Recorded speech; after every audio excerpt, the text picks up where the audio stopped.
Okie dokie.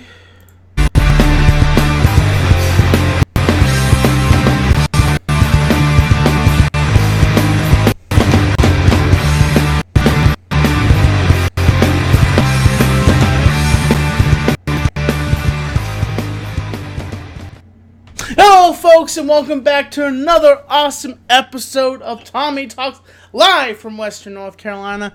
And today we have on a special guest, Mr. Zoran, and he has a YouTube channel, and it's all about comedy and parodies. What is the name of your YouTube channel, sir? It is Lowcarbcomedy, Lowcarbcomedy. So how long have you guys been making videos for? Oh man, I've been making videos. I mean, with a website since 2004. Our original website name was not lowcarbcomedy.com. It was actually pleasedeargodgiveusajob.com. But no one could remember that name, so we switched it to Low Carb Comedy. What is your all-time favorite video on your channel that you guys have made? Oh, why do you do this? Make you choose from the babies. Choose all the babies. No, my number one, I mean, I can't say for sure one, but the one that I'm very proud of, which is actually one that is relevant today, is Social Mediasicist, our romantic high school teen slasher comedy music video. Sooner or later, you're back for more. Just another black dress on your bedroom floor. I'm just a little man away. Are you waiting for? I just can't play anymore. Oh, oh, oh, oh, oh, oh, oh, oh, oh, oh, oh, oh. That's it. I mean, that is the song. You did it. You sung it, man. Nice work. No problem. Yeah, I actually, I found that one. I was like, and I see that you guys have you guys are trying to make another one. May I ask, what is this one going to be about? And is it going to be about the relationship between Carrie and Jason, or what's this one currently going to be about? Well, I can't spoil too much of it, but yes, we are currently running a Kickstarter that goes for the next, I think we got 3 days left. And it's going to be a sequel to the original. It picks up about 10 years after Social Mediasicist, after Carrie and Jason were supposedly murdered by that cop who had a gun that held way too many bullets. And they are now married, and they have a baby. And it's about their kind of choice of settling down with married life over the life of, a standard slasher and killing, and kind of what they have to deal with that. I can't wait to see that. That definitely looks interesting, and kind of I can't wait to see that. Is there any particular people that inspired you to start lowbrow comedy? Like I hope I got that right. You mean low carb comedy? Yeah, low carb comedy. I'm so sorry. We do lowbrow comedy. I mean, there are fart jokes, so I mean that's fine. Man, I've been inspired. Like, my mom raised me on Monty Python and the Zucker brothers. I mean, I've always been a huge fan of parody. Parody's been a very nice way for me to be able to connect with people that I've never met. Because you're all, there's always been a time when you're watching a movie and you're just like, why'd they do that? That was stupid. That was a weird thing. And then, I call that out in one of my parodies, and then someone watches it and like, yes, I thought that exact same thing. Thank God there's someone else out there that thinks like me. That was so weird. Like when Tim doesn't pick up the gun in Jurassic Park. I know. Pick it up. Just pick. I said, not the gum, the gun. Yeah. I know. I'm curious.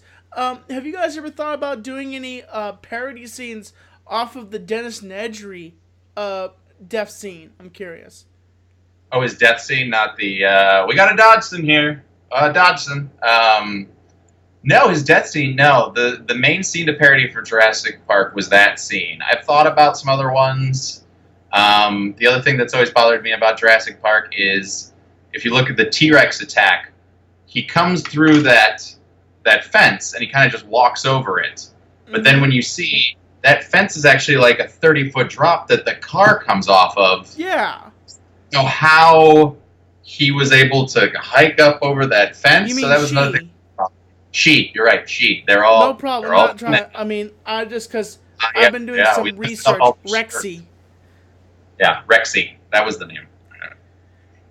A reason why I know this stuff is because I've been like diving into like the Jurassic. I don't know if you know this, but there's like a whole entire world of like YouTube's conspiracy channels and channels devoted to Jurassic Park and like diving into the knowledge on the novel and the movies and just it's insane. Wait, what is the conspiracy? Is it that the government actually has dinosaurs, or like what's the world? The little breakdowns just inside of the world of Jurassic Park and John Hammond and Engine's creations, just a lot of things. There's comics and stuff like that, and like there's more to what the movie provides, and kind of like that. It's their own little review world of what Jurassic Park is. Like they have their own little channels and everything, and that's just what their channel is about is Jurassic Park, and they wait for another Jurassic Park movie to come out so they can just explode with nerdisms about Jurassic Park. Oh, yeah. I'm a very big fan of Jurassic Park. I love the novel. That's like my favorite book ever. And there's so much stuff for Jurassic Park. In fact, there's even, my friend showed me, I don't think it exists anymore, but there was like a Jurassic Park erotic fan fiction site where people wrote really not safe for work stories about dinosaurs and people doing stuff. Yeah, there's a lot going on with Jurassic Park. Now, I have like how easy is it to shoot one of your big head parodies? Like, is it easy or is it really hard? Oh. Well, I mean, the shooting of it is so. Here's the basic process of a big head parody. So usually Ted and I will get together. Sometimes Logan, who also shoots all of our stuff, we get together and we watch the movie, come up with any scenes that we think would work. Great. We write a script. It takes a couple days of that, revising it, figuring out the best way of doing it, and then I will actually take the footage from the movie and edit it together with my voice doing all of the lines in it. I call it a head-o-matic. And that kind of gets the pacing, lets me know the timing of like, okay, there has to be a head rotation here, and also lets me know the lighting that we have to match and everything like that. So it's kind of pre-edited before we start filming. Then we film in this apartment, actually right here behind me. We just put a green screen up and black out the windows, and everything is filmed right here, where people are just sitting on a stool in a green screen turtleneck. You can see that in any of the outtake videos. Oh yeah, I've seen those. Yeah, and we just sit in a green screen turtleneck, and then I tell them to like look over here, look over there. It's kind of like, it's a lot like voiceover, where no one is actually interacting with each other. I film everyone separately. I know all the pieces that are going to fit together, and so I'm kind of putting it together in my head, and then people are just looking at nothing and doing it. So it's an amazing feat for our actors to be able to do this. It's a very weird kind of acting. But so we do that, we film, usually takes a couple days to film.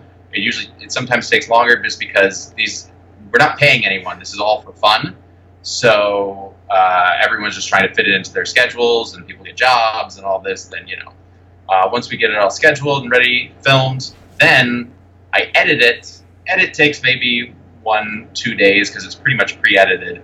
And then after that is the post-production. And that takes forever. The rotoscoping, frame by frame, people's chins. So like, I am cutting around that in After Effects to blend it in. And placing it on the body of the... Placing it, motion tracking, so that it will motion track and match that and scale and come bigger, and like just doing all the magical effects to get that to look like it's actually in the scene. And I do that all myself. So that takes probably like, I don't know, 60 hours of post-production just by myself, sitting in my apartment, which is why I'm not able to crank them out very quickly, and why I kind of had to take a break from them, because it was wearing on me and my social life and everything. So yeah, they take a long time to make those big head parodies, to make something look really good.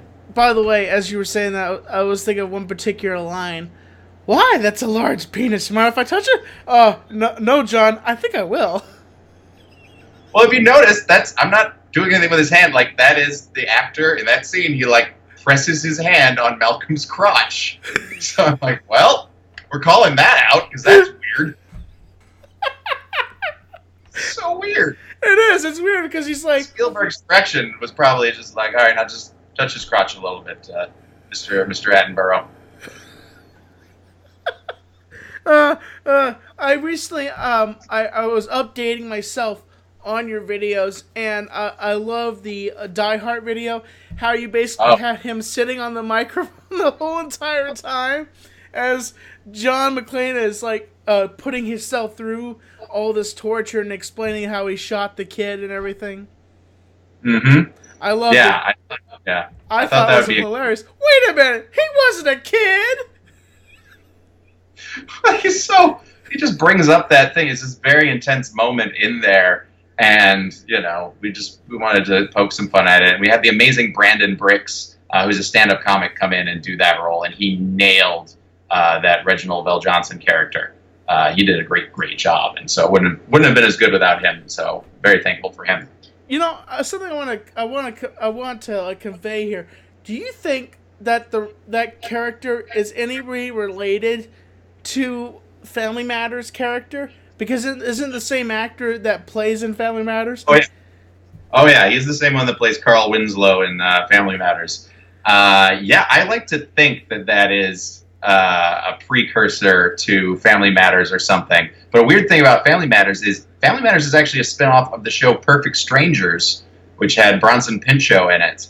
Because the wife, Carl Winslow's wife, is actually the elevator operator in Perfect Strangers, and they took her character and spun it off into Family Matters. Wow. So weird universe that they've created over there. But yeah, I like to think that Carl Winslow and what do I say? His name's Al something, and I can't remember his last name right now.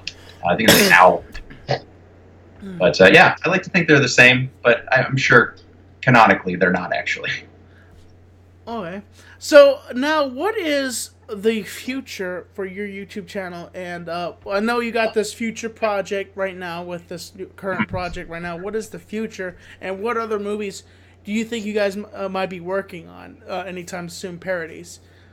Well, so I kind of took time to retire a little bit from YouTube of trying to generate regular content. Because I was kind of hitting a wall and I couldn't really get past 34,000 subscribers. Mm-hmm. And during that time that I stopped making stuff, Social Mediassicus suddenly got big because of the YouTube algorithm or something changed, and it's up to like 17 million views now, and that's upped us up to like 84,000 subscribers. So we've over doubled our subscriber base.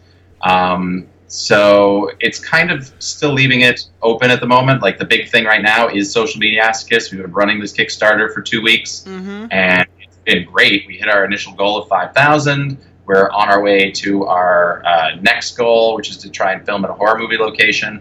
And hopefully we can get to the point where we can actually pay people involved in that, which would be really nice to have people get paid for a fun project. But as for Big Heads, there's one that we never finished filming, for Big Head Beauty and the Beast, the live-action one. I still have to film my part, The Beast. It's a short little musical one, which is a lot of fun. I'm still trying to get the makeup stuff together for that, so that'll come out eventually at some point. I don't know when. And one that we did finish and has been edited, and now I just have to do the post-production on it, which I'm going to do hopefully after this whole Kickstarter, is for Big Head Big, the Tom Hanks movie. Oh. Yeah, so we thought the name Big Head Big was funny, and then I realized that movie's pretty disturbing because Elizabeth Perkins' character, Susan, she, falls in love with Tom Hanks' character, who's actually a 13-year-old boy in a 30-year-old's body, and they have sex, and she sees him turn back into a 13-year-old boy. So I feel there would be some kind of psychological repercussion from knowing that you had sex with a 13-year-old, technically. I forgot that happened. It's a disturbing point of that family movie. At the point, what the heck? It's a family movie. How do you forget to not put that scene in there, You Good job. So I'm we're going to poke fun of that. So we've got that. That's been filmed and edited, and hopefully will be out probably early September. You know, I don't know if you saw my comment today. I left a comment on your Die Hard video today. Or did you see that? Was it about Dante's Peak? Yes, Dante's Peak or Daylight. Because I feel like there's a scene that you guys could rip apart, where what's his face is trying to like seduce the mayor, and he's like, huh? Okay, yeah, keep like, going. He says, "It's like riding a bike. You never forget about it." And it's like he's seducing her into having sex, and then the volcano starts to like unfold, and it's like I could hear it saying, "Hey, what is it? I'm trying to think of. Hey, Mr. Volcanologist, I know you're trying to sleep with my mother, and this is me cock blocking you right now. Damn it!" You just want me to, huh? You just want me to do my little kid voice that I do for every single little kid that I do. Just go, "Hey, Mr. Brosnan! Please stop trying to have sex with my mom. She's busy fighting Terminators."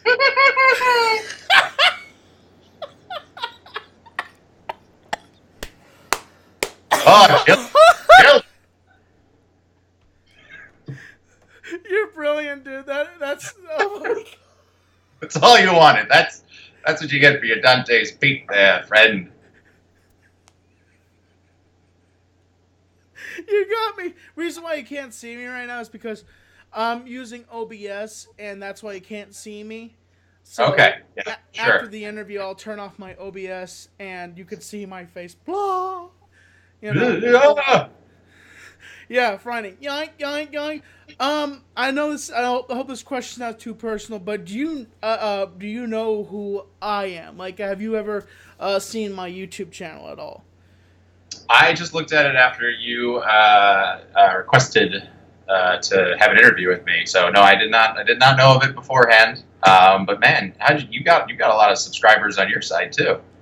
Yeah, it was because of an incident where I got bullied by a bigger YouTuber, and I said I was gonna quit YouTube, and yada yada yada. Channel blew up, and I have all these loving fans, and it kind of goes up and down. But you know, through that process, you know, as I was developing, I found your channel, and I was like watching, and the Jurassic Park one is definitely my top favorite. And but I still try to keep up to date with your videos, and like I love your channel, and I know that you're a busy guy, you know, and so folks. It's because I'm running a Kickstarter. That's like what all my life is now. It's just social media and getting out there and trying to get people to spread the word about our Kickstarter. But folks, I just want to say, if you guys want to donate and help him, I will when this goes up on when I put this up, the link will be in the description below for his YouTube channel, and just for push for his channel, I will put the link to their what you're trying to your Kickstarter for your Kickstarter. Mm-hmm. And I hope you success on this, man. I really do. And I apologize. My brain is like right now. Like I just. It's all good. I'm in the same place, and I'm the one that's got to be entertaining over here. Dance around for you. Whoop, whoop, whoop, whoop. By the way, I dig your setup. By the way, it is one of the most awesome setups, and like I am totally jelly about your setup. Like my setup, it's like decent, and I got like the bullhorn here. I'm holding a bullhorn in my hand, and okay. The reason why I'm saying that is because he can't see me. Yeah, I don't know. I'm seeing a picture of a man in a tie. That's all I see. I could be doing anything right now. I could be. It could be. I am just assuming that everything is okay and that you are clothed and that this is going all right. My, that's a large penis right there. May I touch it? No, I'm going to touch Mhm. it. I'm sorry. I'm an idiot. Doing great, Tommy. Huh? Doing great. You're doing great. Oh my god! I've actually been out to California myself, but I don't think I had your information at that point. I was out there because I'm gonna be on another episode of Tosh. I'm gonna. Oh, cool. So I've actually been out there, and it's actually really lovely. Yeah, that's where you are, am I right, California? That is where I am. Originally from Chicago, but moved out here about 4 years ago. Right when Social Media Masochist premiered. That was the first thing I posted when I was out here. Wow. You ever bump shoulders with Doug Walker at all, or do you know who he is? No, I don't know who that is. Channel Awesome, the nostalgia critic. Oh, okay. Yes, I do know who that is, but no, I have never met that fine fellow. He actually lives in Chicago. He that's where they operate out of. Oh, awesome. And yeah, Chicago. You're on the same platform that I interviewed him. Well, there we go. You guys know each other, but you secretly don't know each other because you guys been on the same talk show. Yeah. I think that happens for a lot of talk shows. Yes, it is. I would normally have another segment where you can ask me a question, but I don't want to make this interview about me because I've had some people approach me and say, "Tommy, you shouldn't make it about you." So, is there anything else you would like to plug before we end the show here? I got to do an animation, a Star Wars parody animation that I wrote and voiced all the characters in, Luke, Darth Vader, and little Kylo Ren, even a big Starklighter, that my friend Joanna Davidovich just put up on her YouTube channel. It's called The Inconsistency of Being Luke, and it's all about how Luke's character doesn't really relate from the original trilogy to The Last Jedi, and it's beautifully animated, hand-drawn animation by her. Her website is tosh.o.net. I'm sure you can put that in the description and whatnot, and check it out. I'm so proud of that animation. So that happened in the middle of all this Kickstarter stuff that finally got released, so it was a nice breath of fresh air for that. And so, yeah, that's the big thing that I've got going, is really just Social Media Masochist 2. We need your help to make this a reality, and it's gonna be a lot of fun. We've got a ton of great rewards, and it's at lowcarbcomedy.com/Kickstarter, and it goes until 12:01 a.m. August 27th. Awesome, blossom, dude. And I'm on the edge of my seat. I can't wait to see this. And I can't wait to make it. I want to do it. Oh, folks, yes. So I'm not telling you. I'm ordering you right now. I am ordering you right now to pause this video and go to youtube.com/lowcarbcomedy and subscribe and check him out and give him your support. Because you know what? You know what you have to do? You have to grab him by his face and you just have to go, you know. Oh, I didn't see what you did, but I heard it all. No, I was basically telling them that they should, by supporting you, to grab you by your face and kiss you on the lips. Okay. Yes, very much like Roger Rabbit. So if you see Zoran in person, just remember. No. I was going to say... kiss me on my lips. What are you doing, Tommy? What are you doing? I don't know. I'm trying to be funny like you. I guess... I'm not as funny as you. Like, my comedy is kind of different. More like my comedy is like, clear! You know? Everybody's comedy is different, and that's what's wonderful about comedy, is that it's all different types. And I don't judge other types of comedy. I just go, this is what works for me. I hope other people think it's funny, because I think it's funny. And, you know, you do you, man. And I love that you're doing it. You're doing it. You want to do talk show interviews? You do it, man. Yes, sir. I appreciate it. Thank you, Zoran. Thank you so much for this interview. Like, folks, you have no idea how hard I've been working for this interview. Like, me and Zoran have been in contact with each other over email, and every single time. Like there seems to be a past influx thing where we can't do the interview. So get this. Here's something funny. I'll tell you a funny story. Yeah. We were scheduled to do this interview a couple days ago, but I messaged Zoran, and Zoran says, I'm sick. And I said, oh my gosh, Zoran, I'm sick also. I have diarrhea and vomiting. And he's like, he messages me back and he says, stop sending your disease towards, like, your disease is fine. I just had a throat, but whatever. Of course, two different like sicknesses, but it was like I'm blown because me and him both are sick, and I'm like, wow, that's insane. It's the universe, man. It's the universe. Oh, I was pretending like my nose was broken, so I was like straightening my nose for some reason. But I'm bummed. Nice. You like impressions, Zoran? Yeah, I love impressions. I can do Elmo. Okay. Zoran, I just want to let you know you're my favorite YouTube channel. Aw, thanks, Elmo. Kermit the Frog thinks that's pretty neat. Hi-ho. You still owe me $400,000, you know that? Oh, crap. Oh, I'm sorry. I gotta keep my head together here. Because Good, man. I hope I asked you the right questions here. You did great. I've enjoyed this.